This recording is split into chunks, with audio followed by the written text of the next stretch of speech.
Hindi po nagpahuli ang iba pang mga lugar sa bansa sa kani-kanilang Christmas paandar.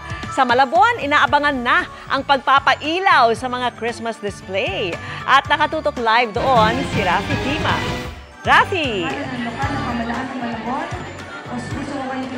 Vicky, ilang minuto na nga lang ay nakatakta ng sindihan itong higanteng Christmas tree dito sa siyudad ng Malabon. Bukod dito sa Christmas tree, ay naasang sisindihan din yung kanilang higanteng Christmas lantern.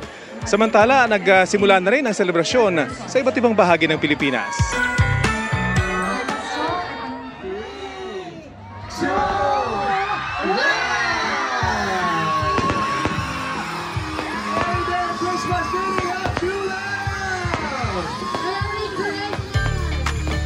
Naghiyaw ang sasaya ang mga residente ng Tabaco City sa Albay nang magliwanag ang kalangitan.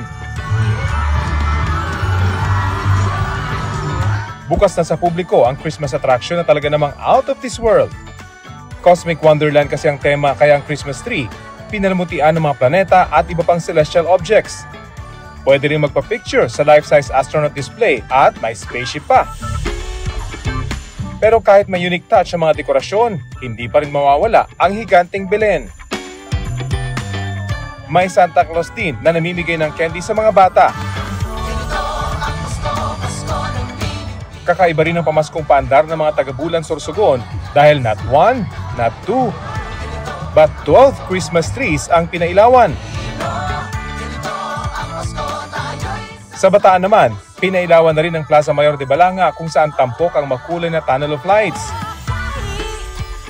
May Arc of Lights din at Malatrandia na pwedeng sakyan. Unti-unti na rin dinarayo ang Christmas Village na yan sa Bagabag, Nueva Vizcaya.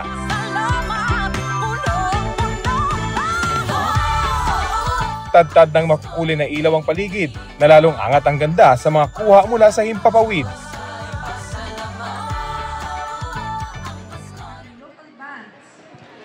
Vicky, bukod dito sa inaabangang pag-iilaw dito sa higanteng Christmas tree ay inaasahan ding paparangalan yung mga nanalo sa kanilang Christmas decoration contest dito sa siyudad ng Malabon. Yan ang latest mula dito sa Malabon. Vicky? Maraming salamat sa iyo, Rafi Tima.